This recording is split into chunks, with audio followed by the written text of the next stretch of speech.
Every time you tell someone your deepest desire and watch their face shift into polite skepticism, something inside you fractures.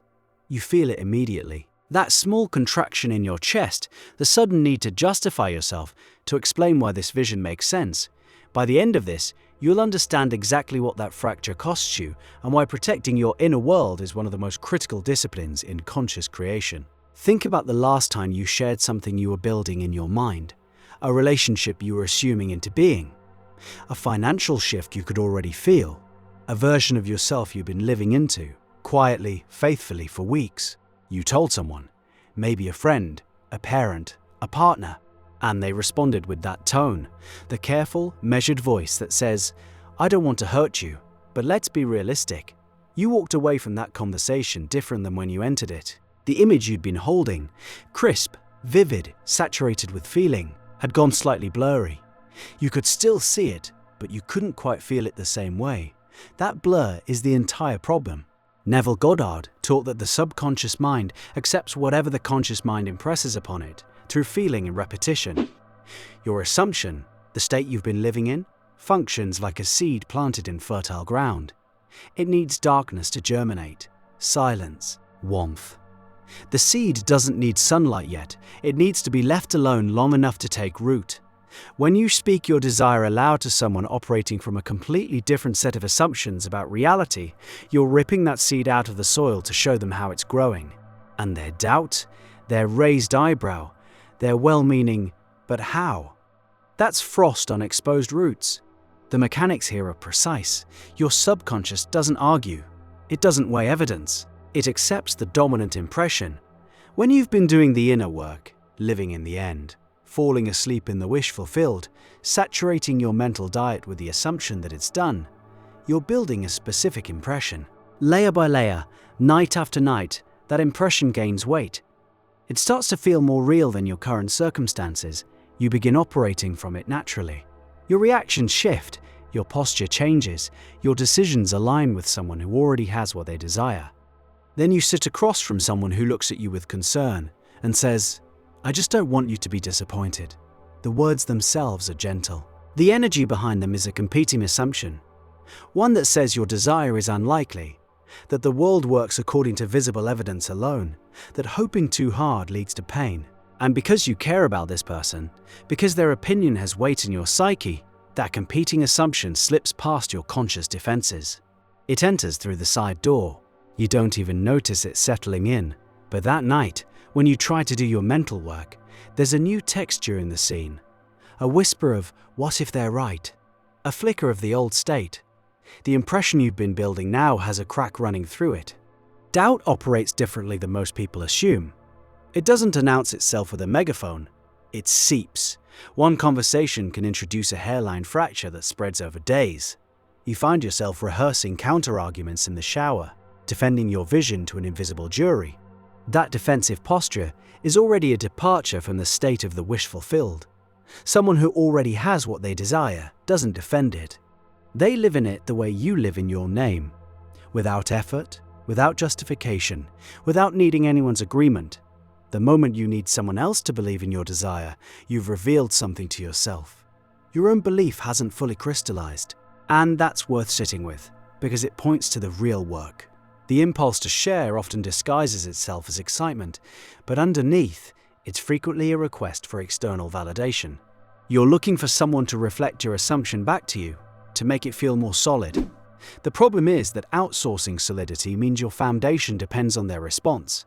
If they light up and say, "Absolutely, I can see that for you," you feel confirmed. If they hesitate, you wobble. Either way, the power sits in their hands instead of yours. Neville was direct about this. He called it the art of revision and silence.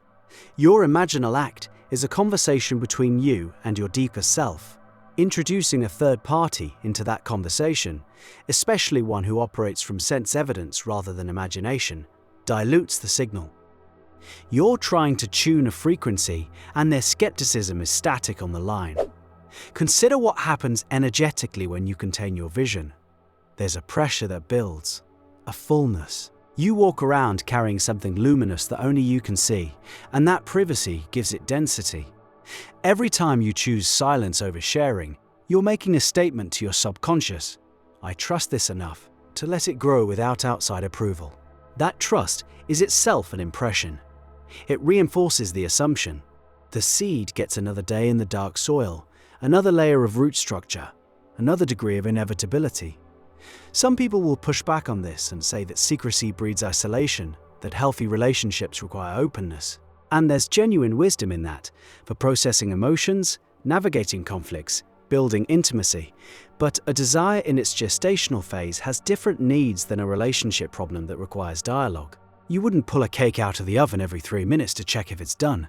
The checking interrupts the process. Your assumption needs sustained heat, sustained feeling, sustained conviction to solidify into what Neville called the hardening of the imaginal act. Interrupting that process with conversations that introduce competing frequencies is working against yourself. There's a subtler layer here too.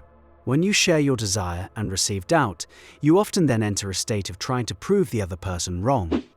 You start manifesting from opposition rather than from fulfillment. The energy shifts from, I have this, to, I'll show them. Those are radically different states. One is rooted in completion, the other is rooted in lack, in the need to demonstrate, to convince, to vindicate. You've moved from the end to the middle, from the Sabbath to the struggle, and the subconscious, faithful servant that it is, reflects whichever state you occupy most consistently. So who can you tell? The honest answer, almost no one, at least during the critical period when the assumption is still taking root. If you have someone in your life who genuinely operates from the same understanding, someone who knows that consciousness is the only reality, that assumptions harden into fact, that the imaginal act is the creative act, then sharing with them can actually amplify the impression. Their faith adds to yours. But be ruthlessly honest about whether someone truly holds this understanding or merely tolerates your beliefs politely. Tolerance and faith look similar on the surface. Underneath, they produce opposite effects. The discipline of silence is one of the hardest practices in conscious creation. Harder than the mental diet. Harder than staying faithful when circumstances contradict your assumption. Because the desire to share comes from such a human place. The longing to be seen, to be understood, to have someone say, yes, I see what you see. That longing is valid. It deserves compassion. And it needs to be redirected inward toward the only witness whose agreement actually determines your reality, your own subconscious mind. There's a passage in Scripture that maps directly onto this principle. Tell the vision to no man until the Son of Man be risen from the dead. In Neville's interpretation, the Son of Man is your desire, your imaginal creation. Risen from the dead means fully manifested in the three-dimensional world. Until your desire has crossed from the invisible into the visible, it exists in a state that's vulnerable to interference. After it manifests, you can tell anyone you want, the thing has been born. External opinions can't unbirth it. Your work right now, if you're holding something precious in your imagination, is containment. Guard the image, feed it feeling, fall asleep in it, wake up remembering it. Let it grow in the silence between you and your deeper awareness. When the urge to tell someone rises, and it will, because that urge is strong and recurring, recognize it as a test of your own faith. Can you believe in this without a single external voice confirming it? Can you walk through your day carrying an invisible reality that contradicts everything the senses report, sustained by nothing except your own assumption? That's the real question underneath all of this. Every desire tests the same muscle, your capacity to persist in an assumption without evidence. Other people's doubt just accelerates the test. It compresses weeks of gradual wavering into a single conversation. The doubt was always going to surface, through circumstances, through delay, through the gap between what you see and what you've assumed. Another person's skepticism simply gives that doubt a voice and a face, making it harder to dismiss. The antidote is a quiet, fierce, daily return to the state. Morning and night, eyes closed, breathing slow, the scene playing as though it's already happened. Your body relaxed in the feeling of completion. No audience, no jury, no need for anyone to understand. Just you, inhabiting the version of reality you've chosen, letting the subconscious absorb the impression until it becomes the only blueprint available.